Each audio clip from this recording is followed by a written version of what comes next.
Mr. President, I take the floor to explain India's position on this resolution. In our world today, we are confronted with escalating geopolitical tensions and unequal developments, resulting in a concerning rise in intolerance, discrimination, and violence based on religion or belief. India, as a proud champion of pluralism, firmly upholds the principle of equal protection and promotion. Our rich history as a pluralistic and democratic nation, embracing diverse religions, has long served as a refuge for those persecuted for their faith. Whether Zoroastrians, Buddhists, Jews, or adherents of any other belief, they have consistently found in India a sanctuary free from persecution or discrimination. जय हिंद, नमस्कार। मैं मोहन पाठक और आपको पता है कि देश में लोकसभा चुनाव की तैयारियां चल रही हैं और कल से आचार संहिता लग चुकी है और 4 जून को देश का नया प्रधानमंत्री कौन बनेगा, जिसका फैसला देश की जनता वोट करके एक तरह से चुन लेगी, क्योंकि उसके बीच में आपका अप्रैल माह से लेकर 1 जून तक के लिए चुनाव होने वाले हैं। लेकिन इसी बीच देश के मामले से लेकर, हिंदुत्व को लेकर, इस्लामोफोबिया को लेकर पूरी दुनिया में एक बड़ा कांड हो चुका है, जहां पर पाकिस्तान द्वारा एक प्रस्ताव लाया गया था और जिसमें भारत ने अपनी प्रतिक्रिया दी है। ये था फोबिया। जो होता है, फोबिया का मतलब होता है डर, और उसी डर को लेकर चीज़ें आई थी। क्या है यूएन में इंडिया ने क्या किया, इसको आपको जानना बेहद जरूरी है। चैनल पर नए तो चैनल को सब्सक्राइब करके डेली करंट अफेयर्स और न्यूज एनालिसिस के लिए हमारे साथ जुड़ जाइए। साथ में मैं आपको आज ये भी क्लियर करूंगा कि क्या भारत हिंदू राष्ट्र है, क्योंकि यूएन में जो चीज़ें हुई है वो सिर्फ हिंदुओं और बौद्ध, जैन, इन लोगों को लेकर भारत ने अपना रुख एक तरह से साफ किया है। मामला है संयुक्त राष्ट्र में इस्लामोफोबिया से लड़ने के लिए आए प्रस्ताव पर भारत समेत 44 सदस्यों ने मतदान नहीं किया है। भारत ने इसका कारण ये बताया है कि वो इस्लामोफोबिया के खिलाफ है, लेकिन आज के समय यह धार्मिक फोबिया में बदल गया है। फोबिया अब अब्राहिम धर्मों के अलावा दूसरे धर्मों के लिए भी है। तो क्या है पूरा मामला, इस पर हम चर्चा करेंगे और इसमें जो बातें भारत की तरफ से कही गई है, हमारे प्रतिनिधित्व की तरफ से, उसकी वीडियो भी हम यहाँ पे क्लिप डाल दिए हैं, तो उसको आप थोड़ा थोड़ा देख लीजिएगा, ठीक है। और पूरा वीडियो देखने के लिए आप हमसे फेसबुक पर जुड़ सकते हैं, ठीक है। फेसबुक पर फॉलो कर लीजिए हमें। तो मामला यूं निकला कि संयुक्त राष्ट्र महासभा में इस्लामोफोबिया से लड़ने के लिए एक प्रस्ताव अपनाया गया था। पाकिस्तान ने इस प्रस्ताव को पेश किया था। इस्लामोफोबिया से निपटने के लिए अंतर्राष्ट्रीय दिवस के मौके पर यूएन के प्रस्ताव पर 111 सदस्यों ने इसके पक्ष में वोट किया था। 44 अनुपस्थित रहे और कोई भी विपक्ष में वोट नहीं पड़ा। आपको बता दें कि वहाँ पे 3 प्रक्रिया होती है। 3 प्रक्रिया में मतलब एक तो या तो आप पक्ष में वोट करेंगे, या आप विपक्ष में वोट करेंगे, या आप वहाँ पे आप ना पक्ष में है ना विपक्ष में है। तो भारत ने क्या किया है, भारत ने ऐसी जगह वोट किया है, ना तो वो पक्ष में था ना ही विपक्ष में था। और विपक्ष की वोट की बात करें तो एक भी वोट विपक्ष में नहीं पड़ा था। अब ये जब ऐसा हुआ तो पहले क्या होता था कि भारत इस्लामोफोबिया को, यानी कि इस्लाम के नाम पर जो डराया जाता है या इस्लाम को बदनाम किया जाता है, ऐसी चीज़ें जो निकलती हैं, उन सारी चीज़ों को लेकर भारत इस्लाम के साथ खड़ा रहता था। लेकिन इस बार भारत ने ना पक्ष में रहा ना विपक्ष में रहा, और ये जो प्रस्ताव लेकर आया था पाकिस्तान लेकर आया था। क्या है इसके मायने, भारत क्या कहा, भारत ने इस पर कहा, भारत ने इस मुद्दे से मतदान से परहेज किया। इस दौरान भारत ने इस्लामोफोबिया की जगह सभी धर्मों के खिलाफ डर का मुद्दा उठाया। उसने कहा कि पूरी दुनिया में बहुत सारे धर्म हैं जिन पर यह खतरा मंडरा रहा है। संयुक्त राष्ट्र में भारत की अस्थायी राजदूत रुचिरा कंबोज ने मतदान न करने को लेकर भारत का पक्ष रखा और कहा कि भारत सभी प्रकार के धर्मों या धार्मिक फोबिया के खिलाफ खड़ा है। उन्होंने आगे कहा, भारत चाहे यहूदी विरोधी भावना हो या ईसाई भय या इस्लामोफोबिया और सभी हिंदू, बौद्ध, सिख विरोधी भावनाओं के खिलाफ है, यानी कि कोई भी धर्म हो सभी के खिलाफ है, सिर्फ इस्लाम की बात भारत नहीं कहा। उन्होंने इस्लामोफोबिया से जुड़े प्रस्ताव पर चेतावनी देते हुए ये भी कहा कि ऐसी मिसाल नहीं कायम करना चाहिए जिसके परिणाम स्वरूप खास धर्मों से जुड़े भय वाले प्रस्ताव सामने आए या संभावित रूप से यूएन को धार्मिक कैंप में बांट सकते हैं। उन्होंने आगे कहा कि भारत अनेकवाद का चैंपियन है। दुनिया में जिस किसी को भी उसके धर्म के आधार पर अत्याचार सहना पड़ा है, उसे भारत ने ही शरण दी है और भारत ने ही शरण दी है और आगे भी देगा, ठीक है। उन्होंने आगे कहा, पारसी, बौद्ध और यहूदी समेत हर किसी को भारत में शरण मिली है, जहां उन्हें धार्मिक आधार पर अत्याचार का सहन नहीं करना पड़ता है, लेकिन उन्हें दुनिया भर में अत्याचार सहना पड़ा था और भारत में आकर उन्हें शरण प्राप्त हुई है। ऐसा इनका कहना है कि भारत में ये लोग सुरक्षित हैं और भारत से बाहर ये लोग असुरक्षित थे, इसलिए ये लोग भारत में आए हैं। कहीं ना कहीं ये इनडायरेक्ट में CAA को प्रमोट भी किया जा रहा था। उन्होंने आगे कहा कि भारत सर्वधर्म समभाव के सिद्धांत में मानता है। यह सिर्फ भारत की संस्कृति में नहीं बल्कि हमारे संविधान में भी दिखता है। उन्होंने आगे कहा, हम धर्म के आधार पर भेदभाव और हिंसा के खिलाफ हैं। हम यहूदी विरोधी, ईसाई भय या इस्लामोफोबिया से प्रेरित सभी कृत्यों की निंदा करते हैं, लेकिन यह मानना भी जरूरी है कि इस तरह के फोबिया अब्राहमिक धर्म यानी कि यहूदी, ईसाई और मुस्लिम से आगे बढ़ चुके हैं। भारत की ओर सभी धर्मों की बात उठाई गई। भारत चाहता है कि सभी धर्मों की बात हो, सिर्फ इस्लामोफोबिया की बात ना हो। रुचिरा कंबोज ने कहा, दशकों से ऐसे सबूत सामने आते रहे हैं जो दिखाते हैं कि गैर अब्राहमिक धर्मों के मानने वाले भी धार्मिक फोबिया से प्रभावित हुए हैं। इसमें भी खास तौर से एंटी हिंदू, एंटी बौद्ध, एंटी सिख तत्व हैं। उन्होंने कहा, धार्मिक फोबिया का प्रत्यक्ष प्रमाण है कि मंदिर, गुरुद्वारा और मॉनेटरी पर लगातार हमले हुए हैं। कई देशों में गैर इब्राहिमिक धर्मों के खिलाफ गलत जानकारी भी पहुंचाई गई है। बमियान बुद्ध का ध्वंस, सिखों का नरसंहार, मंदिरों पर हमले और मूर्तियों को तोड़ना गैर इब्राहिमिक धर्मों के खिलाफ फोबिया को दिखाता है। यानी कि सिर्फ इस्लामोफोबिया नहीं, और भी जो धर्म है उनके बारे में भी आपको चर्चा करनी चाहिए और हर बार की तरह सिर्फ आप इस्लामिक नहीं कर सकते हैं। भारत ने इस बार कड़ा रुख अपनाया है और भारत के साथ साथ 44 देशों ने भी रुख अपनाया है। लेकिन अगर हम बात करें इस प्रस्ताव की, तो ये जो प्रस्ताव था बहुत ही आराम से पास हो गया, क्योंकि भारी संख्या में इसको समर्थन भी मिला और इसको पाकिस्तान द्वारा लाया गया था। इसको 115 सदस्यों ने इसके पक्ष में वोट किया था और 44 यहाँ पर अनुपस्थित भी रहे थे। सब मिला जुलाकर भारत सिर्फ ये कहना चाह रहा था कि सभी धर्मों के खिलाफ जो डर का मुद्दा उठाया गया है उसी को भारत पकड़ के चल रहा था और चाह रहा है कि सभी धर्मों की बात की जाए, सिर्फ एक धर्म की बात न की जाए। भारत इस प्रकार से इतनी ताकत से क्यों बोल रहा है और हिंदुओं के पक्ष में अब तो लगातार वो बात ही कर रहा है? तो हिंदू राष्ट्र की जो विचारधारा है, मूल रूप है किस तरह से बना था, इसकी अगर हम बात करेंगे, वैसे तो हिंदू जो हैं बहुसंख्यक जो हैं भारत में ही रहते हैं, लेकिन जब से RSS यानी कि इसका विचार आया 1925 में जब संघ की स्थापना हुई, उस वक्त हिंदुत्व के सबसे प्रभावशाली विचारक विनायक दामोदर सावरकर ने अपनी किताब हिंदुत्व कौन है हिंदू ने इस बारे में लिखा। अपनी इस किताब में सावरकर ने हिंदुत्व की विचारधारा को लेकर वैचारिक फ्रेमवर्क दिया था और इस विचारधारा के लोग आज सत्ता में है, जैसे कि प्रधानमंत्री नरेंद्र मोदी खुद संघ के सदस्य रह चुके हैं और RSS से जुड़े थे, उसके कार्यकर्ता थे। इस मुहिम में बड़ी भूमिका राष्ट्रीय स्वयंसेवक की मानी जाती है, जो अपनी स्थापना से ही हिंदू राष्ट्र को पुनः प्राप्त करने के लिए काम कर रहा है। आपको बता दें कि जो हमारा देश है लगभग 1000 वर्षों से इस्लामिक और अंग्रेजों द्वारा गुलाम रहा है। लगभग अगर हम अंग्रेज इतिहासकारों की माने तो वो 200 साल इसको गुलाम मानते हैं, लेकिन अगर अन्य इतिहासकारों की माने तो जब से इस्लाम भारत में आया था, यानी कि इस्लामिक आक्रमणकारी जो मुगल काल से चीज़ें आई थी, उस सबसे लेकर गुलामी मानी जाती है। तो इन सारी चीज़ों को लेकर हिंदू राष्ट्र का सपना कहीं ना कहीं RSS की अपनी विचारधारा में है। जब से इसकी स्थापना हुई थी, ये तब से हिंदू राष्ट्र को पुनः प्राप्त करने के लिए काम कर रहा है। जाने माने इतिहासकार और हिंदुत्व के विशेषज्ञ क्रिस्टोफ जफ्रे लॉट इससे सहमति जताते हुए कहते हैं, संघ परिवार के लिए हमेशा से हिंदू राष्ट्र का निर्माण प्राथमिकता रही है। वे इसके लिए समाज में जमीनी स्तर पर बदलाव चाहते हैं और शाखाओं और जिला स्तर पर अपने कार्यालय के जरिए जमीनी स्तर पर हिंदुओं की मानसिकता बदलना चाहते हैं और कहीं ना कहीं अब वो कामयाब दिखाई पड़ रहे हैं। जैसा कि आप देख रहे हैं कि 2 बार से लगातार हिंदुत्व वाली पार्टी केंद्र सरकार में है और तीसरी बार बनने की तैयारी में है और ऐसे आंकड़े आ रहे हैं कि प्रधानमंत्री नरेंद्र मोदी तीसरी बार प्रधानमंत्री की शपथ ले सकते हैं। 1925 से उन्होंने यह शुरू किया था और करीब 100 साल बाद उन्होंने इस दिशा में काफ़ी कुछ हासिल कर लिया है।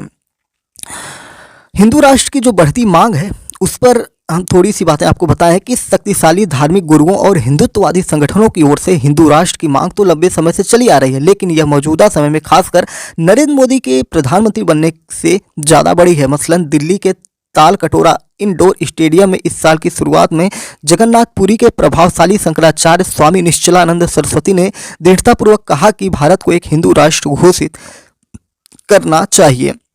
और उन्होंने उम्मीद जताई कि भारत के हिंदू राष्ट्र बनते ही 15 दूसरे देश भी खुद को हिंदू राष्ट्र घोषित करेंगे। जैसे कि पहले तो आप हमारे पड़ोसी देश को देखेंगे कि नेपाल है, नेपाल में बहुसंख्यक हिंदू हैं, ठीक है।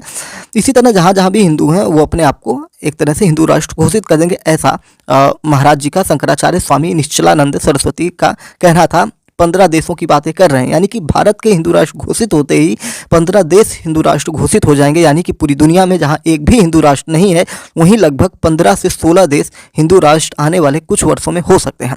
मौजूदा समय में भारत और नेपाल ही ऐसे दो देश हैं जहां हिंदू बहुसंख्यक हैं। प्रोफेसर जफ्रे लॉर्ड का कहना है कि हिंदू राष्ट्र की मांग पहले से बढ़ी है, अभियान बढ़ गए हैं, अभियानों की तीव्रता बढ़ी है और तो और इसका भौगोलिक दायरा भी बढ़ा है। हो सकता है कि आने वाले कुछ सालों में भारत हिंदू राष्ट्र घोषित हो जाए। इसके लिए जमीनी स्तर पर काम शुरू हो चुका है। विश्लेषकों की माने तो कई संस्थान संघीय ढांचा, धर्मनिरपेक्षता, सामाजिक और आर्थिक असमानता जैसे मुद्दों पर समझौता करने के लिए तैयार हैं। मुसलमान शासकों के इतिहास और शहरों गलियों के नाम बदलने से लेकर किताबों में बदलाव का काम दस्तूर जारी है। उदाहरण के तौर पर आपको बताएं तो उत्तर प्रदेश का जहां पर कुंभ मेला लगता है, जिसका नाम इलाहाबाद चल रहा था, उसका नाम बदलकर योगी आदित्यनाथ सरकार ने प्रयागराज कर दिया। प्रयागराज क्या है? एक सन्यासी थे, एक साधु थे, एक संत थे, जिनके नाम पर पुराने जमाने में प्रयाग नगरी बसाई गई थी और जिसको अकबर के द्वारा जब वहाँ पर शहर बसाया जाता तो उसे इलाहाबाद का नाम दे दिया जाता है। और अकबर का किला वहीं आप देखेंगे संगम तट पर मौजूद है, जो किला ऐसी जगह बनाया गया है जहाँ पर हिंदू धार्मिक आस्था का सबसे बड़ा केंद्र हुआ करता था और वहीं पर इस्लाम की एक तरह से कहा जाए छवि प्रस्तुत करने की कोशिश की गई थी और उसी के बाद प्रयागराज का नाम बदल के इलाहाबाद हो गया था। और योगी आदित्यनाथ की जब सरकार बनती है तो उसे बदलकर फिर से वो क्या कर देते हैं, प्रयागराज कर देते हैं। इसी क्रम में बहुत सारे ऐसे आप देखेंगे दिल्ली में नाम बदले गए हैं जो इस्लामिक राष्ट्र। आप देखेंगे महाराष्ट्र का एक जिला ही बदल दिया गया है, जिसे मुझे याद आ रहा है संभाजीराव करके ऐसे कर दिया गया है। उत्तर प्रदेश का एक आजमगढ़ जिला है जिसके भी नाम बदलने की बातें आ रही हैं। अभी हाल ही में प्रधानमंत्री नरेंद्र मोदी वहाँ पर महाराजा सुहेलदेव यूनिवर्सिटी के जब उसका उद्घाटन करने पहुंचते हैं तो उन्होंने आजमगढ़ के नाम को ऐसा बोला था कि आजन्मगढ़ है, यानी कि आजमगढ़ आजन्मगढ़ है। तो इस पर भी और योगी आदित्यनाथ ने पहले भी कहा था कि इसका नाम हम बदलेंगे और जैसे यूनिवर्सिटी का उद्घाटन होगा इसका नाम बदल दिया जाएगा। तो आप समझ सकते हैं कि उत्तर प्रदेश का जो आजमगढ़ जिला है ये भविष्य में आर्यमगढ़, आर्यगढ़ या अर्जनगढ़ के तीनों में से एक नाम ले सकता है। तो इस प्रकार से जो इतिहासकार हैं, जो विश्लेषक हैं, वो बता रहे हैं कि नाम बदलने का परंपरा जारी हो चुका है। कांग्रेस में शामिल रहे और अब सपा के समर्थक से राज्यसभा पहुंचे कपिल सिब्बल अफसोस जताते हुए इस पर कहते हैं कि सभी महत्वपूर्ण संस्थानों पर कब्जा कर लिया गया है। उन्होंने कहा न्यायपालिका को छोड़कर सभी संस्थानों पर मोदी सरकार ने कब्जा कर लिया, यानी कि एक तरह से आरोप लगाया जा रहा है, जबकि ये कहीं सही है या गलत है ये तो आप खुद तय करेंगे। मीडिया को मैनेज किया जा रहा है, संसद पर उनका कब्जा है, ईडी, सीबीआई और इनकम टैक्स जैसे सरकारी तंत्रों का इस्तेमाल करके स्वतंत्र आवाजों को दबाया जा रहा है। हालांकि भारतीय जनता पार्टी और नरेंद्र मोदी सरकार इन आरोपों का खंडन करती हुई आई है। उनका कहना है कि देश में लोकतंत्र फल फूल रहा है और पिछले कुछ सालों में नरेंद्र मोदी के नेतृत्व में देश में तेजी से विकास हुए हैं। हिंदू राष्ट्र बनने के संकेतों की अगर हम बात करेंगे तो इस बात से निकलेंगे कि प्रधानमंत्री नरेंद्र मोदी का 13 दिसंबर 2021 की हम घटना आपको बताते हैं कि वो वाराणसी पहुंचे थे, जहां से वो लोकसभा सांसद हैं, दूसरी बार हैं और तीसरी बार ताल ठोकने के लिए तैयार हैं और उम्मीद है कि अधिक मार्जिन से चुनाव जीतेंगे, क्योंकि विकास कार्य वाराणसी में, काशी में बहुत ज़्यादा हुआ है। धार्मिक परंपराओं को भी वहाँ पर जीवित किया गया है। 13 दिसंबर 2021 को काशी विश्वनाथ धाम कॉरिडोर वाराणसी का जब उद्घाटन किया जा रहा था तो ये गंगा स्नान करते हैं और अपने हाथों में गंगा जल लेकर जाते हुए दिखाई पड़ते हैं। पिछले साल दिसंबर में प्रधानमंत्री नरेंद्र मोदी ने हर हर महादेव के उद्घोष के बीच काशी विश्वनाथ धाम कॉरिडोर का उद्घाटन किया था। गेरुआ भेष में एक साधु की तरह उन्होंने गंगा में डुबकी लगाई थी और काल भैरव मंदिर में पूजा अर्चना की थी। कुछ ही देर बाद उन्होंने एक ट्वीट के जरिए प्यार और आशीर्वाद के लिए पवित्र नदी का आभार भी जताया था। हिंदुओं के लिए जो गंगा नदी है वो कहीं ना कहीं माँ की तरह है, ऐसा गंगा माँ कहा जाता है और ऐसा कहा जाता है कि गंगा में नहाने से सारे दुख और पाप मिट जाते हैं। तो ऐसी परंपराएं हैं जो सनातन परंपरा में चलती है। और ये जो पूरा घटनाक्रम था इसे राष्ट्रीय टेलीविजन पर एक बड़े आयोजन के रूप में सीधा प्रसारण किया गया था और उस दौरान कुछ राजनीतिक टिप्पणीकारों ने कहा था कि उनके शब्दों में निश्चित रूप से एक हिंदुत्ववादी प्रधानमंत्री झलक रही थी, न कि एक धर्मनिरपेक्ष देश के लीडर की। उस समय मोदी ने ये कहा जब भी एक औरंगजेब आता है, एक शिवाजी का उदय होता है। तो ये कहीं ना कहीं लगातार हिंदू राष्ट्र बने या ना बने, लेकिन हिंदुत्व सनातन परंपरा को आगे बढ़ाया जा रहा है, और जिसको लेकर भारत सरकार लगातार अब अंतर्राष्ट्रीय स्तर पर भी हो रहा है। टिप्पणीकार वीर संघवी ने एक लेख में इस आयोजन के बारे में कुछ लिखा था, उसको भी हम आपको बताते चलते हैं। वीर संघवी ने लिखा था कि मोदी से पहले कोई भारतीय प्रधानमंत्री पूजा आराधना को इतने बड़े पैमाने पर जन जन तक पहुंचाने के लिए लाइव इवेंट में तब्दील नहीं कर पाया था। भारत का संविधान कहता है कि जाति, धर्म और जेंडर के आधार पर कोई भेदभाव नहीं किया जाएगा, लेकिन नागरिकता संशोधन अधिनियम या CAA को मुस्लिम विरोधी कानून की तरह देखा जा रहा है, जबकि ये जो कानून है वो भारत के नागरिकों पर लागू ही नहीं होते हैं, लेकिन विपक्ष इसे मुस्लिम विरोधी बताते आता रहता है और मुसलमानों को भड़काते रहता है। बात करते हैं इस अधिनियम के तहत कुछ पड़ोसी देशों के प्रवासी अगर हिंदू, सिख या बौद्ध हुए तो उन्हें भारत की नागरिकता मिल जाएगी, साथ ही साथ पारसी और ईसाइयों को भी मिलेगी। सिर्फ गैर मुस्लिम जो हैं उनको मिलेगी, लेकिन मुसलमान हुए तो नागरिकता नहीं मिलेगी। बीजेपी सरकार इस पर कहती है कि इस एक्ट का भारतीय मुसलमानों पर कोई असर नहीं पड़ेगा, लेकिन विभिन्न राजनीतिक दलों के नेताओं द्वारा इन लोगों को भड़काया जाता है और इसे मुसलमानों के विरुद्ध भेदभावपूर्ण बताया जाता है। जबकि बात करें DMK के एक सांसद है कनिमोझी ने यहाँ तक कहा था कि यह हिंदू राष्ट्र के निर्माण की दिशा में एक बड़ा कदम भी है। 30 साल से भी पहले ये बीजेपी के लाल कृष्ण आडवाणी ने, जिन्होंने कांग्रेस शासन के तहत मुसलमानों के तुष्टीकरण के खिलाफ एक तीखा अभियान चलाया था। आपको बता दें कि कांग्रेस सरकार में मुसलमानों को बढ़ाया जाता था और हिंदुओं को कहीं ना कहीं कमज़ोर किया जाता था, और शायद इसी का जो परिणाम आज आपको देखने को मिल रहा है कि बीजेपी जो है मुस्लिम वोट बैंक की तरफ देखता भी नहीं है, ना ही वो अपने किसी चुनावी में एक तरह से प्रत्याशियों में मुसलमान को उतारता हो। भले ही वो कैंपेनिंग करता है, उसकी जो योजनाएं हैं, चाहे वो शौचालय योजना हो या आवास योजना या राशन योजना हो या कोई भी प्रधानमंत्री की गारंटी योजना हो, वो सभी को समान रूप से मिलती है। मुसलमान को भी मिलती है, हिंदू को भी मिलती है, चाहे कोई भी योजना हो, लेकिन वो बहुत ज़्यादा मुसलमानों के वोटिंग पर डिपेंड नहीं रहती है। और इसीलिए कहीं ना कहीं मुसलमान अब ये समझ रहा है कि भारत सरकार या नरेंद्र मोदी सरकार उनके लिए काम तो कर रही है। जैसे 3 तलाक हटाने से मुस्लिम महिलाओं को कहीं ना कहीं लाभ पहुंचा है। तो इन सारी वजहों से प्रधानमंत्री मोदी वोट मांगे या न मांगे, लेकिन वोट इनको मुसलमान धीरे धीरे करना शुरू कर दिया। हमने एक डिटेल वीडियो किया था कि भारत में मुसलमान बीजेपी को वोट कितना करता है, तो लगभग एक आंकड़ा निकला था कि 8% आंकड़ा निकला था।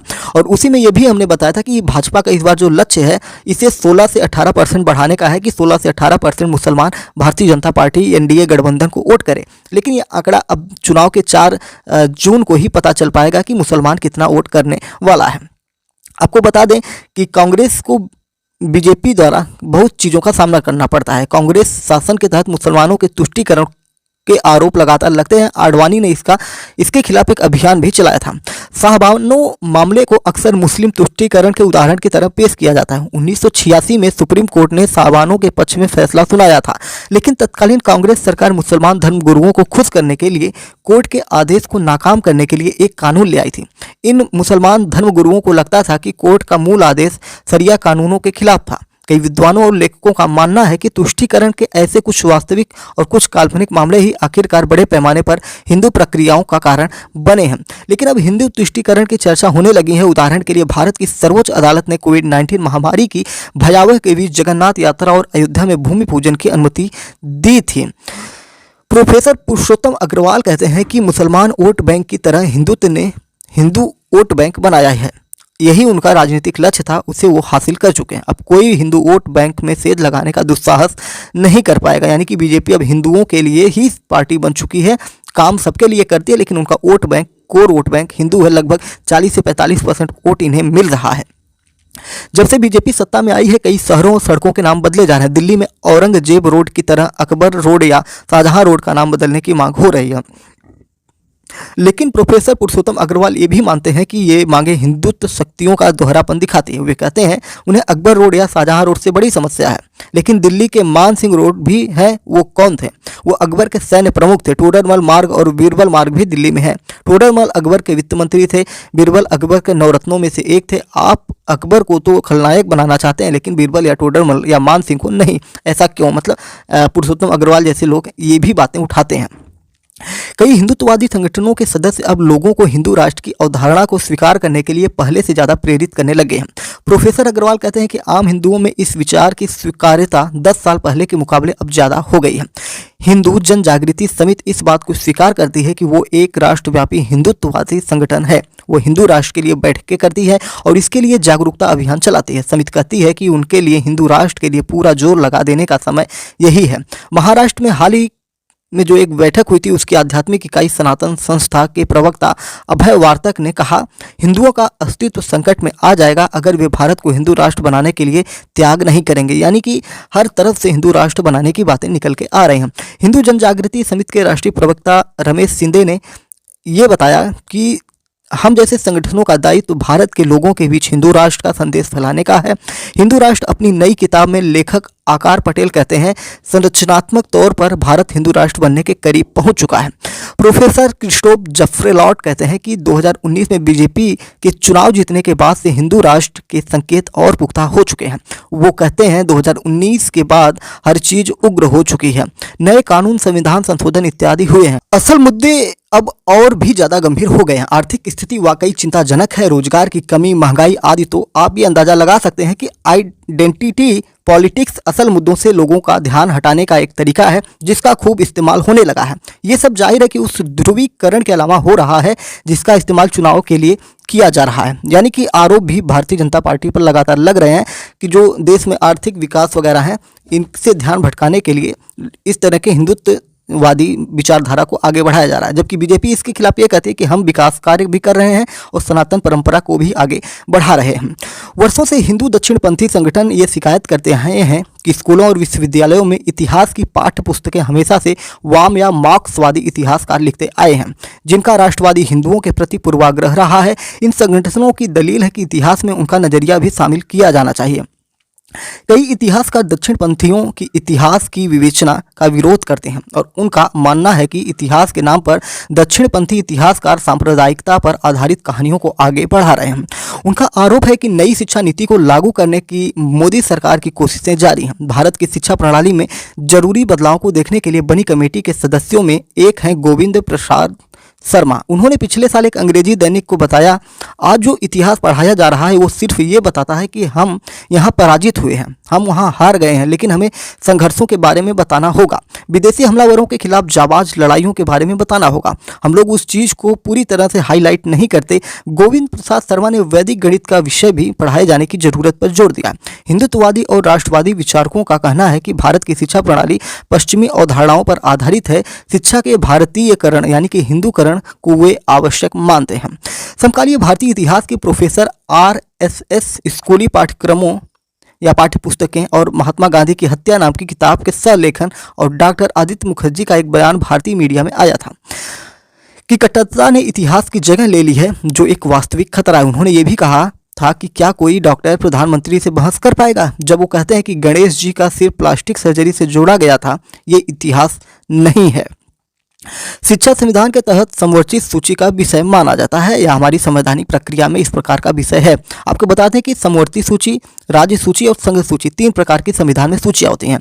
केंद्र सूची में केंद्र सरकार कानून बना सकती है, राज्य सूची में राज्य सरकार कानून बना सकती है, लेकिन संवैधानिक सूची में केंद्र और राज्य दोनों में से कोई भी उसमें कानून बना सकता है। और अगर केंद्र सरकार कोई कानून बनाती है तो वो राज्य सरकार को मानना पड़ेगा। जैसे कि शिक्षा नीति, भले ही कई स्टेट कह रहे हो कि हम शिक्षा नीति को नहीं मानेंगे, लेकिन केंद्र सरकार बनाएगी तो उसको भविष्य में जाकर उनको मानना ही पड़ेगा। तो जो शिक्षा का विषय है ये संविधान के तहत संवैधानिक सूची का विषय माना जाता है, यानी केंद्र और राज्य दोनों सरकारें उसके बारे में नीतिगत निर्णय ले सकती हैं। बहुत सारे शैक्षिक बोर्ड और इतिहास की किताबें लिखने के लिए गठित कमेटियां राष्ट्रीय स्तर की हैं। जिन कुछ राज्यों में बीजेपी सत्ता में है वहां स्कूली किताबों में बहुत सारे बदलाव किए जा रहे हैं। कर्नाटक में ऐसे ही बदलावों पर हाल ही के महीनों में उठे विवाद ने बीजेपी सरकार को हिला दिया था।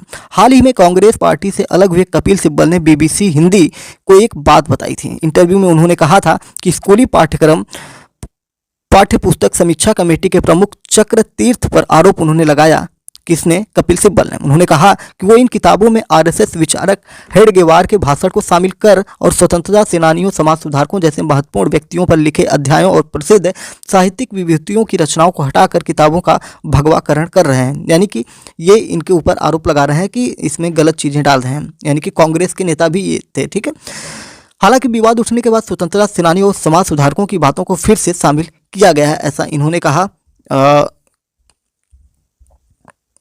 कांग्रेस नेता कपिल सिब्बल द्वारा, ठीक है। केंद्र सरकार के स्तर पर पाठ्य पुस्तकों में बड़े पैमाने पर बदलाव दशकों में एक बार ही किए जा सकते हैं।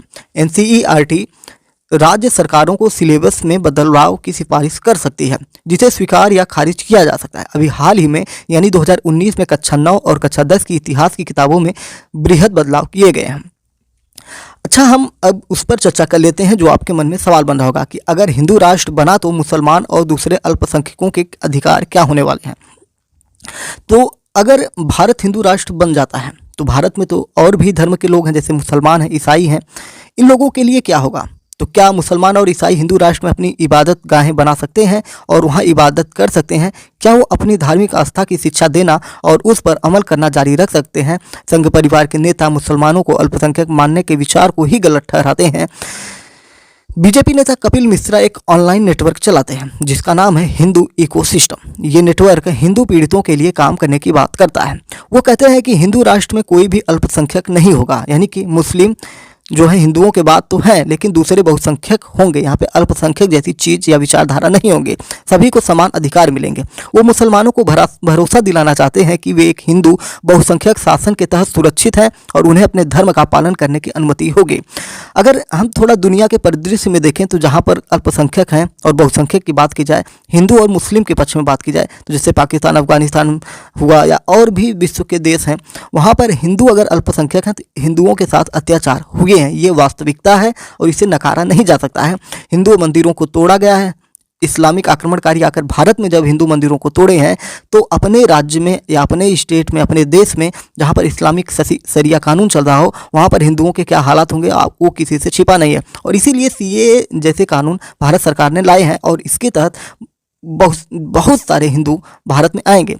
लेकिन अगर आप भारत के परिप्रेक्ष्य में देखेंगे तो आप देखेंगे कि जब से 1947 से अलगाव हुआ है, पाकिस्तान और भारत बना है, पाकिस्तान में हिंदुओं की संख्या लगातार घटती गई है, बहुत बड़े स्तर पर घटी है और हिंदुओं का धर्मांतरण करवाकर उन्हें मुसलमान बनाने का काम किया गया है। लेकिन आप भारत के परिप्रेक्ष्य में देखेंगे तो 1947 में जितने यहाँ पर मुसलमान थे उससे की तादाद बढ़ती गई है। इन्हें सुरक्षा, संरक्षण और इनकी संस्कृति की सुरक्षा, इन्हें मस्जिद बनाना, नमाज पढ़ना या बहुत सारी चीज़ों पर दी गई है। भले ही इस बीच में अगर आप देखेंगे तो सरकार द्वारा ये कहा गया है कि सड़कों पर नमाज नहीं पढ़ना है, ये आप अपने इबादत गाहों में करना है, आप अपने घरों में करिए, अपने जगह पर करिए, यानी कि पब्लिक प्लेस में मत करिए, या करना है तो आप प्रशासन से इजाज़त लेकर करिए, बिना पूछ कर नहीं कर सकते हैं, जिससे कि जो आम जनता है उसको परेशानी ना हो। लेकिन इन सारी चीज़ों को एक तरह से जो कानूनी व्यवस्था, इन चीज़ों को लोग धर्म से जोड़ रहे हैं कि इस्लाम को दबाया जा रहा है। लेकिन मेरा मानना है कि ऐसा नहीं है। अगर सड़कों पर नमाज पढ़ी जाएगी तो देश आज दुनिया का सबसे बड़ा जनसंख्या वाला देश बन चुका है। तो देश में बहुत सारे, अगर पूरी सड़कों पर मान लीजिए शुक्रवार के दिन देश की सारी सड़कों पर मुसलमान निकल कर, जो भारत में एक दूसरे नंबर पर जनसंख्या है, अगर उतर कर नमाज पढ़ती है तो पूरे देश का इकोसिस्टम बिगड़ जाएगा जैसा कि पहले बिगड़ता था। तो इन सारी चीज़ों की वजह से सरकारों ने लगातार प्रयास किया है कि इबादत गाह जो हैं वहाँ पर आपको ईदगाह मैदान तैयार किए गए हैं और उनके मस्जिदों में नमाज पढ़ने की व्यवस्था है। तो आप अपने धार्मिक स्थान पर नमाज पढ़िए। लेकिन इन सारी चीज़ों को लेकर जो विपक्षी दल हैं वो ये आरोप लगाते हैं कि मुसलमानों को दबाया जा रहा है, उनके अधिकारों को समाप्त करने की कोशिश की जा रही है। लेकिन मुझे ऐसा लगता है, एज एक सोशियोलॉजी, समाजशास्त्र का अध्ययन मैं करता हूँ, समाजशास्त्र पढ़ता हूँ और नवीन भारतीय समाज पर मेरा बहुत ज़्यादा दृष्टि रहती है, मैं लगातार उस पर अध्ययन करते रहता हूँ।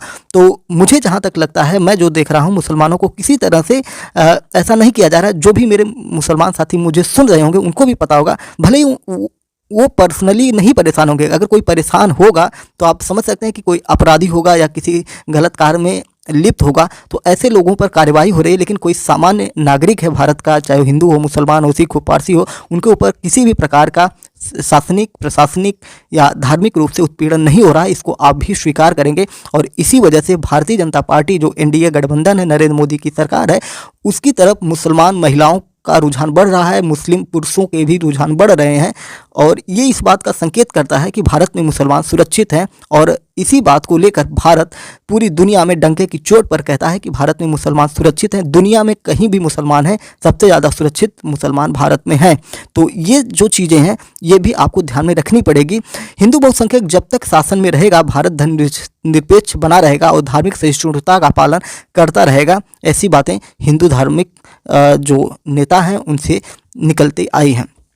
अब आपको हम बताते हैं राकेश सिन्हा की ने जो दावा किया है। बीजेपी के राज्यसभा सांसद प्रोफेसर राकेश सिन्हा हैं, इन्होंने जो कहा है वो आपको जानना चाहिए। उन्होंने कहा कि आरएसएस या हिंदुत्व आंदोलन इबादत के दूसरे तरीकों को मिटाकर पूजा करने के एक ही तरीके पर आधारित राष्ट्र की कल्पना नहीं करता। यानी कि जैसे कि इस्लाम की हम बात करें, जैसे इस्लामिक आक्रमणकारी भारत में आए तो राम मंदिर को तोड़ा और फिर उस पर बाबरी मस्जिद बना दी। काशी विश्वनाथ में काशी विश्वनाथ का मंदिर तोड़ा और वहाँ पर मस्जिद बना दी।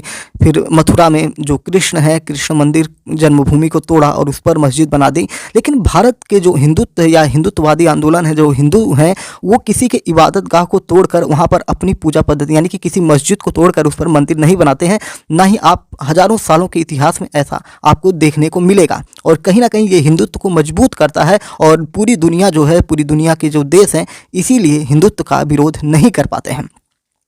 इसमें राकेश सिन्हा ये भी कहते हैं कि इस्लाम को यानी कि भारत में इस्लाम को समझना होगा कि संस्कृति, सभ्यता और हमारे पूर्वज एक ही हैं। यानी कि जो भारत में मुस्लिम हैं ये ऑलरेडी हिंदू ही हैं, बस किसी कालखंड में, किसी समय में, किसी परिस्थिति में इनके पूर्वजों ने धर्मांतरण किया है। सिर्फ इनके पूजा पद्धति का, रहन सहन का बदलाव हुआ है, इनके पहनावे में बदलाव हुआ है, इनकी खान पान में बदलाव हुआ है, इनके संस्कृति और सभ्यता की बात की जाए तो एक ही पूर्वज हैं और सिर्फ इबादत यानी कि पूजा पद्धति का इनका बदलाव हुआ है। अगर वे आस्था में सुधार के लिए तैयार नहीं है तो ये दो तरफापन हमेशा बना रहेगा और हमें इससे निकलना होगा। ये मतलब एक तरह से इनका ये कहना है कि कन्वर्जन की तरफ ये बात कर रहे थे, जबकि ऐसा कोई विचारधारा नहीं होनी चाहिए। आरएसएस प्रमुख मोहन भागवत अक्सर कहते रहे हैं कि मुसलमानों और हिंदुओं की साझा विरासत है, इसलिए सभी भारतीय हिंदू हैं। मुसलमानों के पूर्वजों का जबरन धर्मांतरण किया गया है। ये आरएसएस प्रमुख मोहन भागवत के बयान है। दूसरे हिंदुत्ववादी नेताओं का कहना है कि मुसलमानों और ईसाइयों को नौकरी और पैसों का झांसा देकर अपना धर्म प्रसार करने की अनुमति नहीं मिलेगी। वास्तव में कम से कम 9 भारतीय राज्यों ने धर्मांतरण विरोधी कानून भी पारित कर दिए हैं, जिनकी वजह से जबरदस्ती या लालच देकर धर्म परिवर्तन कराना दंडनीय अपराध हो गया है। आपको बता दें, मैं थोड़ा सा जो ब्रिटिश काल था उसमें बता दें तो ब्रिटिश काल में बाकायदा जब ईस्ट इंडिया कंपनी थी या वहाँ पे सीधा ब्रिटेन की संसद से जब चलाने लगा यहाँ पर भारत में, फिर लॉर्ड मैकाले आया जिसने शिक्षा पद्धति में ईसाईकरण कर दिया। तो इन सारी चीज़ों को अगर आप ध्यान में रखेंगे तो उस समय सरकार पैसा देकर पादरियों को बुलाती थी और पूरे भारत में घूम घूम कर वो लोगों को लालच दे देकर, नौकरियों का लालच, पैसे का लालच देकर धर्मांतरण करवाते थे। अगर आप देखेंगे भारत में आज प्रेजेंट समय में जो हिंदू की तरह दिखते हैं, जो अंग्रेज नहीं हैं, जो ईसाई हैं, उसमें 99.99 ऐसे लोग हैं जिनके पूर्वज हिंदू थे। सिर्फ ब्रिटिश काल में लालच में आकर वो कहीं ना कहीं ईसाई धर्म अपना लेते हैं। ऐसा ऐतिहासिक प्रमाण आपको मिल जाएगा जब आप इतिहास की पुस्तकें पढ़ेंगे। और लॉर्ड मैकाले 1835 आई थिंक, तो उस समय उसने जब भारत में शिक्षा नीति एक तरह से लागू की तो उसने अंग्रेजीकरण कर दिया। यानी कि जो लगभग 1 लाख रुपए दिए गए थे इसके शिक्षा व्यवस्था में, जिसमें ये कहा गया था कि जो भारत है वो अपने हिसाब से इसको खर्च करे। लेकिन जब वो आया तो उसने जब इस नियम को व्याख्या किया तो उसमें कहा कि भारत में जब बात हो रही है तो भारत में हिंदी, इंग्लिश और सभी भाषाओं की बात की जा रही है। तो उसने क्या किया, इंग्लिश को प्रमुखता से कर दिया और वही मैकाले पद्धति आज तक चलती हुई आ रही थी। और कहीं ना कहीं इसे भारत सरकार, नरेंद्र मोदी के नेतृत्व वाली सरकार बदल कर एक नई शिक्षा नीति ला रही है। और लॉर्ड मैकाले की जो शिक्षा नीति थी वो कहीं ना कहीं अब समाप्त होने के कगार पर है। और आप देख रहे हैं कि जो नई शिक्षा नीति है उसमें लोकल लैंग्वेज को ज़्यादा महत्व दिया जा रहा है, कि जो लोकल लैंग्वेज है उसमें, यानी कि अब डॉक्टरी की पढ़ाई जो इंग्लिश में होती थी वो आप अपने हिंदी भाषा में, तेलुगु भाषा में, तमिल भाषा में या जिस भाषा में आप करना चाहते हैं उस भाषा में आप पढ़ाई कर सकते हैं। समय इसलिए लग रहा है शिक्षा नीति लागू करने के लिए क्योंकि इन किताबों को कन्वर्ट किया जा रहा है, जो इंग्लिश में है उन्हें अलग अलग भारत के भाषाओं में कन्वर्ट किया जा रहा है। तो आप इतनी सहूलियत दी जा रही है कि आप फिजिक्स के साथ इतिहास भी पढ़ सकते हैं और इतिहास के साथ आप गणित भी पढ़ सकते हैं। तो ये जो नई शिक्षा नीति है भारत को एक बूस्ट देगा और कहीं ना कहीं एक नया आयाम देगा। और ये शिक्षा नीति बहुत ही बढ़िया, मैंने कम से कम 50 बार इसके बारे में जानकारी हासिल की है। ठीक है, तो आने वाले समय में इसका बहुत लाभ मिलेगा। जैसे कोई बच्चा, उसे गणित नहीं आती है, गणित एक ऐसा विषय है उस हर किसी को नहीं आता है, लेकिन मजबूरी में उसे आज की शिक्षा पद्धति के अनुसार गणित लेना पड़ता है। लेकिन अगर उसको गणित नहीं आती है, वो गणित की जगह हिंदी के साथ साथ अगर उसे फिजिक्स, उसको मान लीजिए बायोलॉजी आती है, तो हिंदी और बायोलॉजी कम्बिनेशन कर सकता है। यानी कि कोई कम्बिनेशन का आने वाले समय में दिक्कत नहीं होगी। और 10वीं 12वीं की जो शिक्षा प्रणाली है उसमें भी काफ़ी अंतर किया गया, कोई फेल ही नहीं होगा, ऐसी व्यवस्थाएं बनाने की कोशिश की जा रही है। और 6वीं क्लास से ही कहीं ना कहीं व्यावसायिक तरह की शिक्षा दी जाएगी, जो कि गांधी जी की विचारधारा थी। गांधी जी का एक कहना था, उनकी एक बात थी जो अक्सर कहा करते थे कि शिक्षा जो है वो व्यर्थ है अगर उससे रोजगार नहीं मिलता है। जैसे कि आज देश में हो रहा है, लोग डिग्रियां लेकर घूम रहे हैं, ग्रेजुएट, पोस्ट ग्रेजुएट, पीएचडी करके लोग घूम रहे हैं, उनको नौकरी नहीं मिल रही है। तो वो शिक्षा किस काम की है? तो इसी चीज़ को गांधी जी हमेशा कहते रहते थे। जमीनी सच्चाई ये है कि अगर मुसलमानों के एक समूह में बैठेंगे तो उनके भीतर घबराहट मिलेगी। ऐसा कुछ लोग बताते हैं, कई मीडिया रिपोर्ट्स में दावा किया जाता है।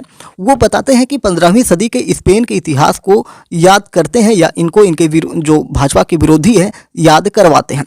उसमें ये बताया गया है कि जब 15वीं सदी के स्पेन के इतिहास में कुछ यादें हैं, जिसमें बताया गया कि जब 800 साल तक स्पेन पर मुसलमानों ने राज किया, उसके बाद कैथोलिक सेनाओं ने मुसलमानों को हरा दिया और फिर 2 विकल्प दिए थे, या तो स्पेन को छोड़कर चले जाओ या ईसाई बन जाओ।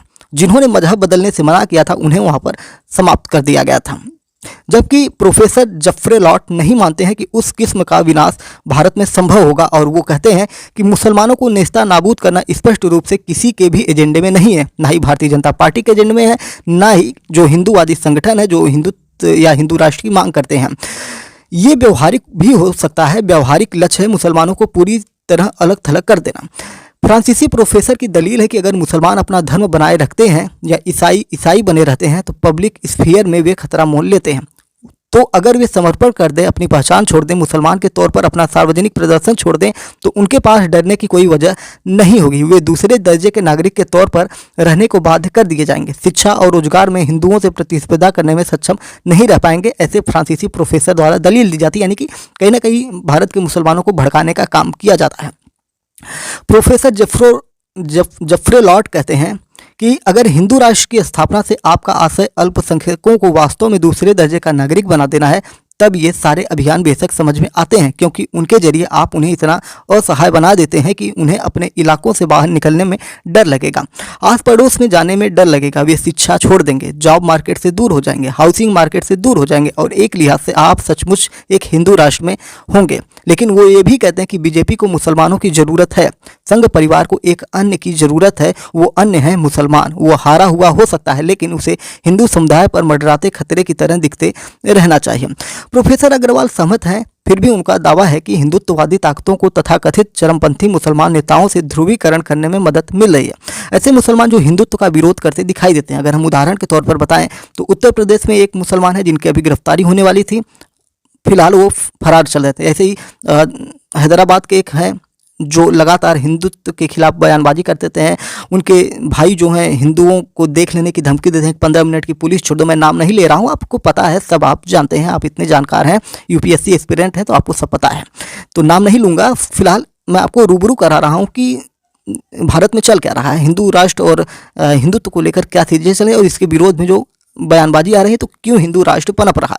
तो कहीं ना कहीं हिंदू राष्ट्र को तब बल मिल जाता है जब कोई बड़ा नेता, बड़ा लीडर या इस्लामिक संस्था या मुसलमानों का रहनुमा कहने वाला नेता ये कहता हो कि 15 मिनट के लिए पुलिस हटा दो, हम आपको दिखा देंगे। तो कहीं ना कहीं ये हिंदुत्व को बल देता है।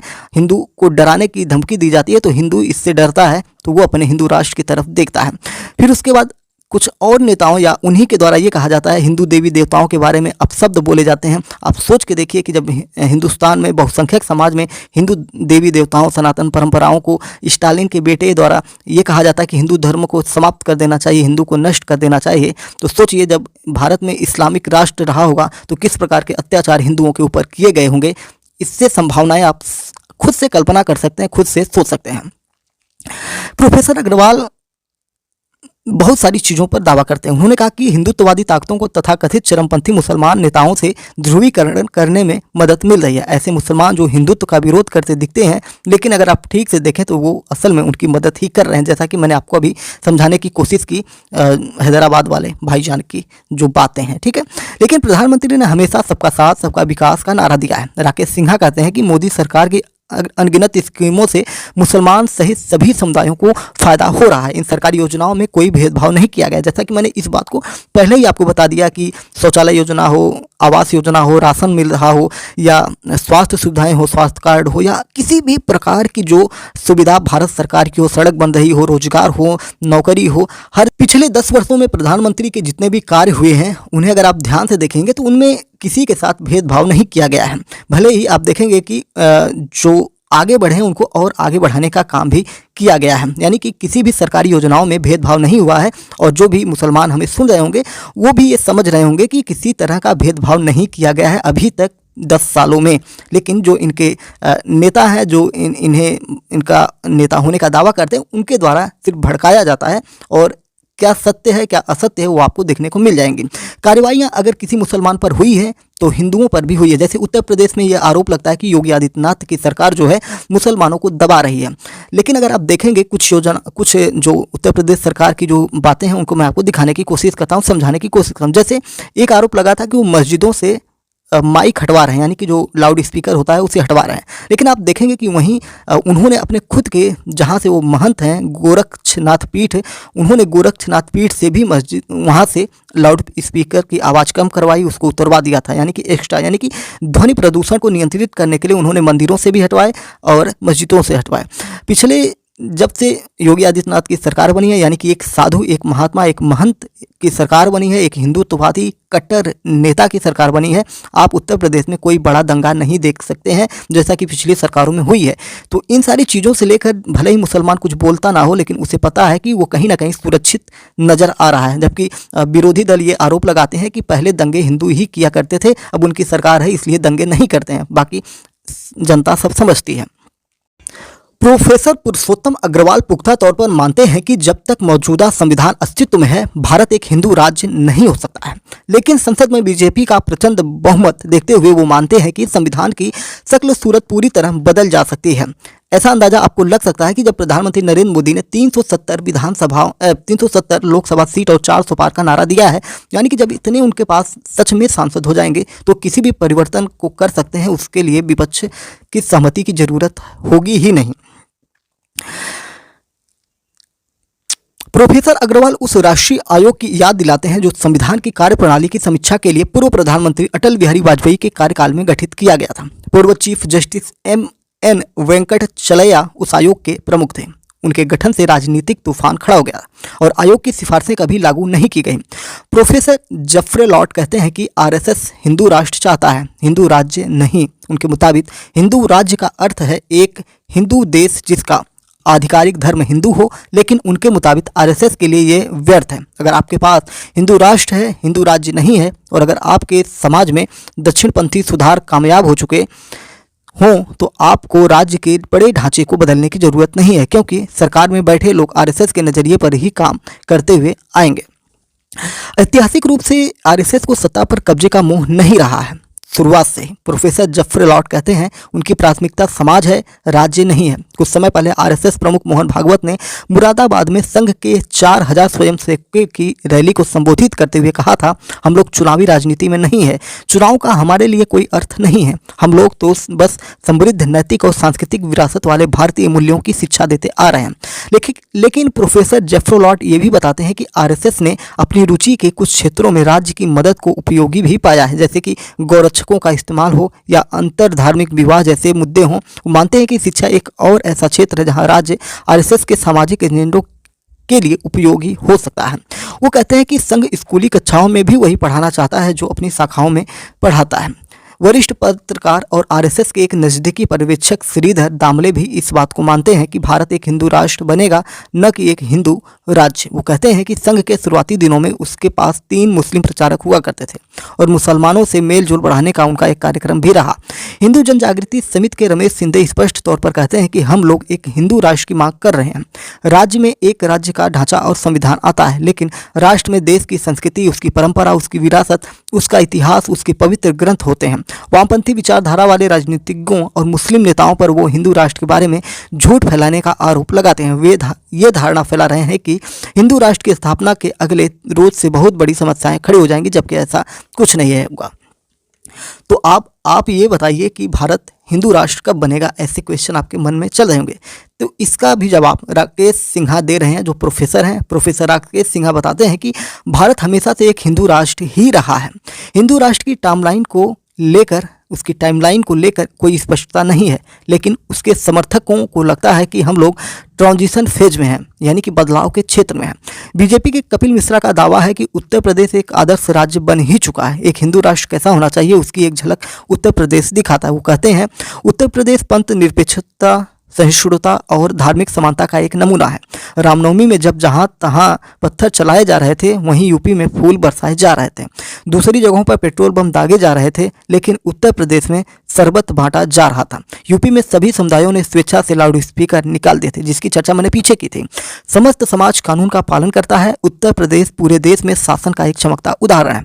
तो ये कहीं ना कहीं सही बात बताई जा रही है। मैं खुद उत्तर प्रदेश से हूँ, तो मुझे इसके बारे में ज़्यादा नॉलेज है। मेरे अगल बगल भी मुसलमान रहते हैं, उनके बारे में भी पता है कि वो कितने सुरक्षित और संरक्षित हैं। भले ही उनके मन में कुछ भी चल रहा हो, वो दूसरी चीज़ है, लेकिन फिलहाल सामाजिक रूप से पिछले सालों से 10 साल की नरेंद्र मोदी सरकार हो और पिछले 5 साल के बाद जो अगला 7, 8, 6 साल योगी आदित्यनाथ की सरकार हो, उसमें कहीं ना कहीं ये सुरक्षित नज़र आ रहे हैं। और हिंदू संगठन है या हिंदू हैं, उनके द्वारा कभी भी इनके खिलाफ कोई बयानबाजी या इनको किसी भी प्रकार के हिंसात्मक तरीके से, उग्रता से उठाया नहीं गया है। जो भी उत्तर प्रदेश के होंगे वो इसको महसूस करते होंगे और वो भी जानते होंगे कि कितनी सुरक्षा इस समय है। अब ये मत समझिए कि मैं योगी आदित्यनाथ की एक तरह से सपोर्ट कर रहा हूँ। मैं ये बता रहा हूँ कि जो योगी आदित्यनाथ की सरकार चल रही है, उसकी ये कहीं ना कहीं मजबूती है, सुरक्षा है। सबसे बड़ी कमजोरी है रोजगार और बेरोजगारी, तो वो अलग मुद्दा है। यहाँ पर हम सामाजिक और सांस्कृतिक बात कर रहे हैं, धार्मिक बात कर रहे हैं, ठीक है।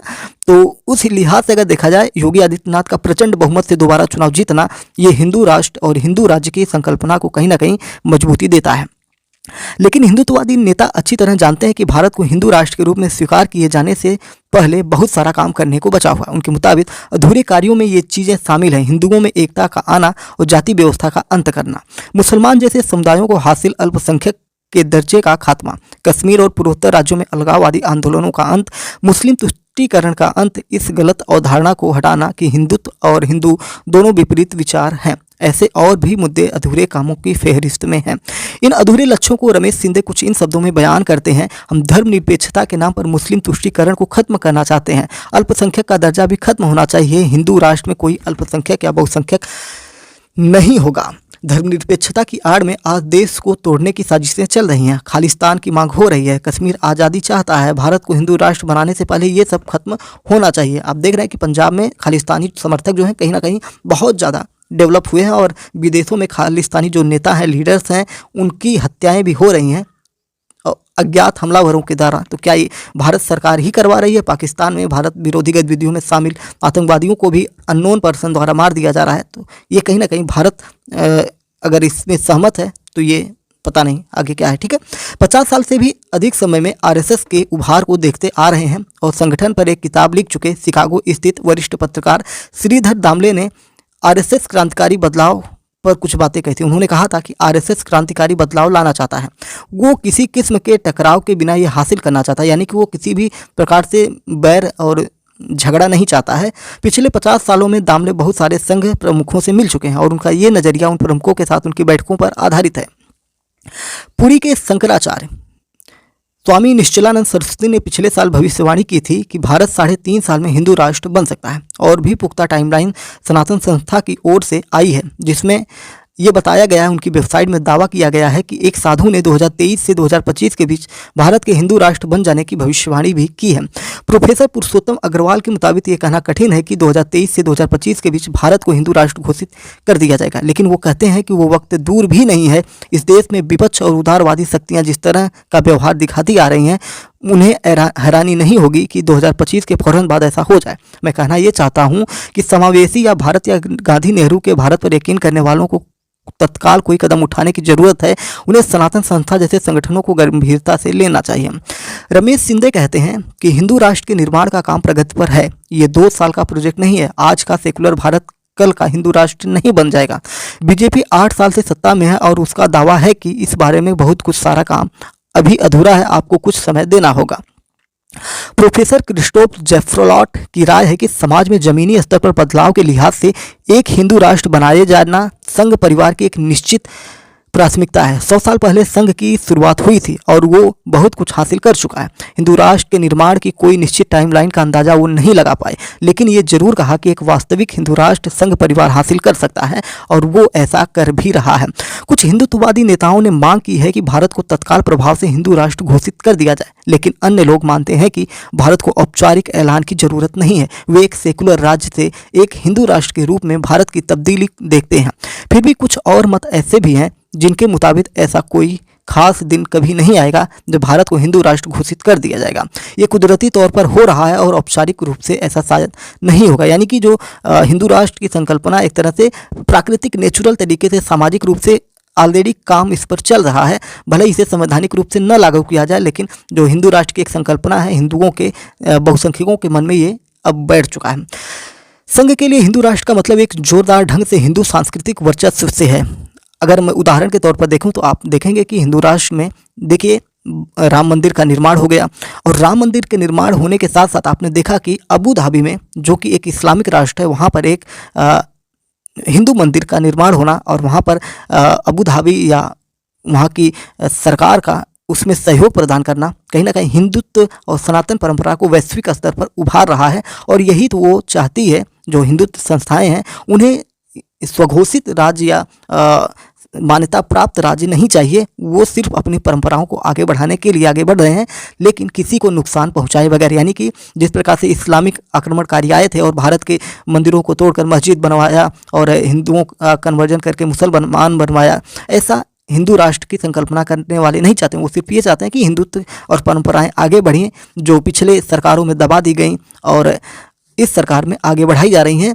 उनको मुसलमान से कोई दिक्कत है ही नहीं, ऐसा बहुत सारे इतिहासकार और प्रोफेसर मानते हैं। प्रोफेसर अग्रवाल की दलील है कि हिंदू राष्ट्र भारत के इतिहास और संस्कृति का प्रामाणिक प्रतिनिधित्व नहीं करता है।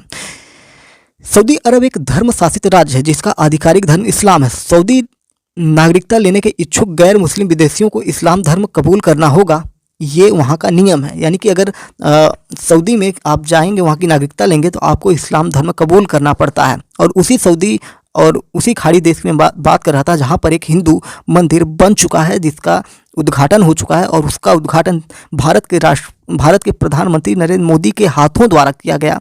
तो ये कहीं ना कहीं सनातन परंपरा को आगे बढ़ा रहा है, वो भी मुस्लिम राष्ट्र में। मुस्लिम पिताओं की संतानें कानून मुस्लिम कहलाएंगे। इस्लाम से किसी दूसरे धर्म में परिवर्तन धर्म छोड़ देना माना जाएगा और उसकी सज़ा मौत है।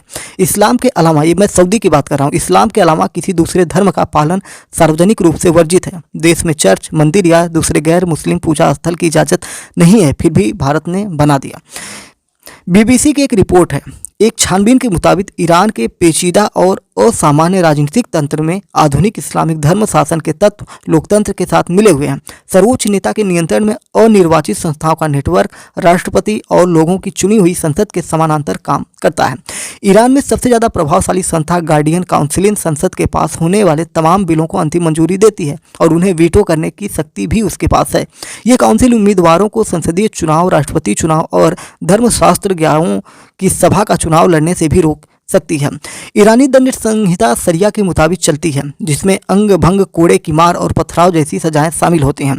धर्मांतरण और गैर मुस्लिमों का धर्म परिवर्तन कराने की कोशिशों पर मौत की सजा के प्रावधानों का उल्लेख भी है। यानी कि मुस्लिमों का धर्म आप नहीं बदल सकते हैं, ठीक है। मौत की सजा के प्रावधानों का उल्लेख भी दंड संहिता में है। एमनेस्टी इंटरनेशनल ने दिसंबर 2020 से जातीय अल्पसंख्यक कैदियों को फांसी की संख्या में चिंताजनक उभार को रेखांकित किया था। अमेरिकी विदेश मंत्रालय की एक रिपोर्ट का दावा था कि ईरानी सरकार ने अल्पसंख्यक समुदायों के कम से कम 62 लोगों को ईस निंदा के आरोप में लंबे समय की जेल या फांसी की सजा सुनाई थी।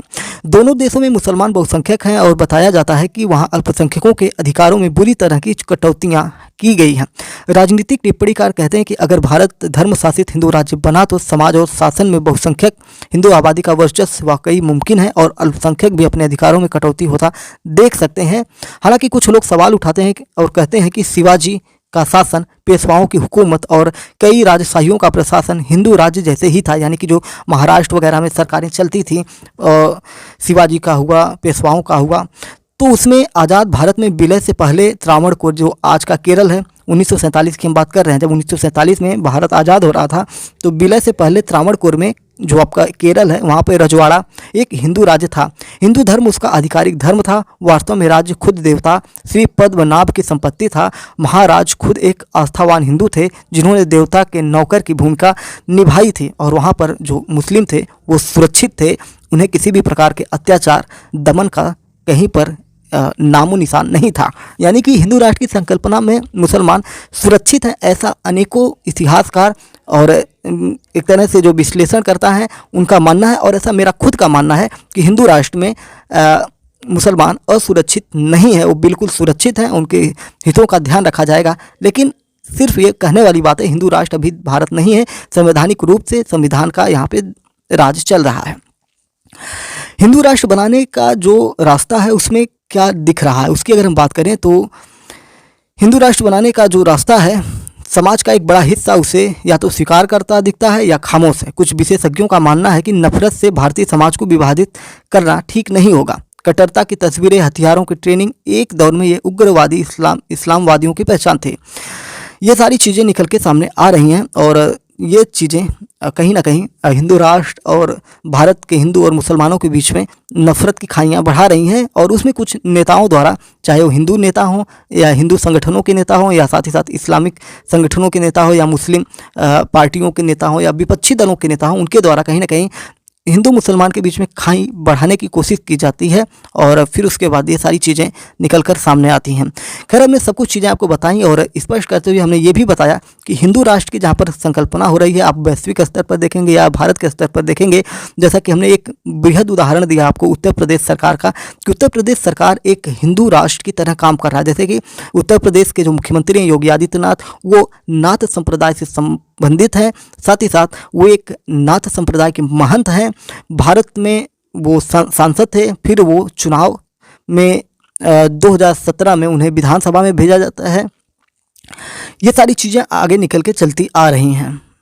फिर उसके बाद पहली बार मुख्यमंत्री बनते हैं, फिर उनका 5 साल का कार्यकाल होता है, ताबड़तोड़ इनकाउंटर होते हैं, हजारों लोगों को वो गोली मरवा देते हैं और उसमें मरने वाले हिंदू भी थे, मुसलमान भी थे और बड़े बड़े अपराधी जो उत्तर प्रदेश की शासन को कंट्रोल करते थे वो मारे गए। साथ ही साथ फिर जब चुनाव हुआ तो सबको लगा और बहुत सारे आरोप लगा रहे थे कि मुसलमान विरोधी नेता हैं, ये हैं, वो हैं। लेकिन जब चुनाव का परिणाम आया तो भारी संख्या में उन्हें मुसलमानों ने कहीं ना कहीं वोट दिया था और वो थी सुरक्षा व्यवस्था। यानी कि सब ये चाहते थे और बहुत सारे इंटरव्यू आप देखेंगे सोशल मीडिया पर जाकर चेक करिएगा, आपको मिलेंगे जिसमें मुसलमान, दाढ़ी और टोपी लगाए हुए मुसलमान खुलकर योगी आदित्यनाथ के बारे में ये कहते हैं। भले ही वो उनको वोट करें या ना करें, लेकिन ये कहते हैं कि योगी आदित्यनाथ की सरकार जब से आई है तब से उन्हें जिन इलाकों में हमेशा कर्फ्यू, धारा 144 और हमेशा सांप्रदायिक हिंसा, हिंदू मुस्लिम झड़प देखने को मिलती थी, आज वहाँ पर शांति व्यवस्था कायम है। और ईद हो या होली हो, कोई भी त्यौहार हो, वहाँ पर दुकानें, बाजारें खुली रहती हैं, चाहे वो हिंदू त्यौहार हो या मुस्लिम त्यौहार हो। प्रोटोकॉल से चलता है, सरकार द्वारा पहले से ही नियम कानून तय किए जाते हैं और उस नियम कानून का पालन मुसलमान भी करता है, हिंदू भी करता है। लाउड स्पीकर अगर मुसलमानों के मस्जिदों से उतारा गया तो लाउड स्पीकर बाबा गोरखनाथ की मंदिर से भी उतारा गया, साथ ही साथ मंदिरों से उतारा गया और मस्जिदों से उतारा गया। तो दोनों तरफ से कार्रवाई हो रही। इनकाउंटर मुसलमानों के हुए तो इनकाउंटर विकास दुबे जैसे अपराधी के भी हुए। सबसे पहला इनकाउंटर विकास दुबे का ही हुआ था उत्तर प्रदेश सरकार में और उसी के बाद इन्हें हिंदू विरोधी, ब्राह्मण विरोधी भी कहा गया। तो जब सरकारें कोई काम करती हैं तो उसमें विरोधाभास निकल कर आता है। तो सब मिला जुलाकर एक तरह से जो इतिहासकार हैं, विश्लेषणकर्ता हैं, उत्तर प्रदेश सरकार, उत्तर प्रदेश की जो पिछले 5-7 सालों से सरकार चल रही है उसे कहीं ना कहीं एक हिंदू राष्ट्र की तरह से देख रहे हैं। और भविष्य में अगर इसका परिचालन लगातार चलता रहा और जो प्रयोग भारतीय जनता पार्टी, एनडीए सरकार और आरएसएस के द्वारा योगी आदित्यनाथ किए गए थे वो अभी तक सफल होते हुए नजर आ रहा है। उत्तर प्रदेश भारतीय संविधान के तहत चलता है, लेकिन कहीं ना कहीं इसे हिंदू राष्ट्र की मान्यता, अघोषित हिंदू राष्ट्र आप कह सकते हैं कि उत्तर प्रदेश को अघोषित हिंदू राष्ट्र के रूप में देखा जाता है। और मुसलमान भी ऐसा मानते हैं कि उत्तर प्रदेश इस समय हिंदुओं की सरकार है, हिंदुओं का राष्ट्र चल रहा है, लेकिन आप देखेंगे तो इसमें मुसलमान कहीं ना कहीं सुरक्षित हैं। ये अब तक का सबसे ज़्यादा विश्लेषण, और मुझे लगता है यूट्यूब पर इससे बड़ा विश्लेषण वीडियो आपको नहीं मिलेगा।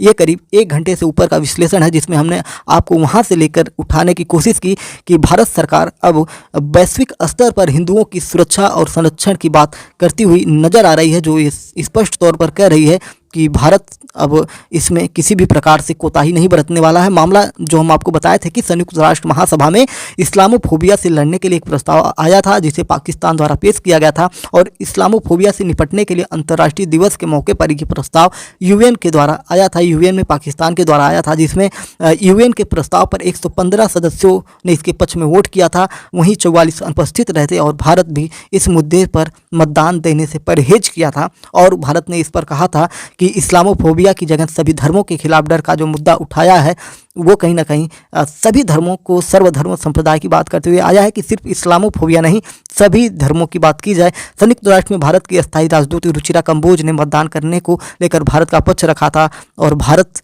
सभी प्रकार के धार्मिक फोबिया के खिलाफ खड़ा है ऐसा कहा था। उन्होंने कहा था कि भारत चाहे यहूदी विरोधी भावना हो या ईसाई भय या इस्लामोफोबिया और सभी हिंदू, बौद्ध, सिख विरोधी भावनाओं के खिलाफ है, जिनके खिलाफ लोग रहते हैं, या इस्लाम हो, मतलब स्पष्ट तौर पर यह कहा गया कि सिर्फ मुस्लिम, हिंदू, बौद्ध सभी की बात की जाए, केवल इस्लाम की बात न की जाए, सभी की बात की जाए। और ये कहीं ना कहीं ये अब भारत का रुख नज़र स्पष्ट रूप से दिखा रहा है कि अब वैश्विक स्तर पर भारत हिंदू, बौद्ध, सिख इन सभी के लिए अब खड़ा हो चुका है, और जब मौका आएगा तब तक वो इनको भारत में लाने की कोशिश करेगा। यानी कि एक पूरे वैश्विक स्तर पर एक मैसेज दे दिया गया है कि जो भारत है वो दुनिया में इकलौता ऐसा देश है जहाँ पर हिंदू, बौद्ध और सिख कभी भी किसी भी समय भारत में अपना घर समझकर वापस आ सकते हैं। तो कहीं ना कहीं ये हिंदुत्व, हिंदू राष्ट्र, हिंदू राज्य की भावना को संकल्पित करते हुए दिखाई देता है। भले ही संवैधानिक रूप से हिंदू राष्ट्र ना घोषित किया जाए, लेकिन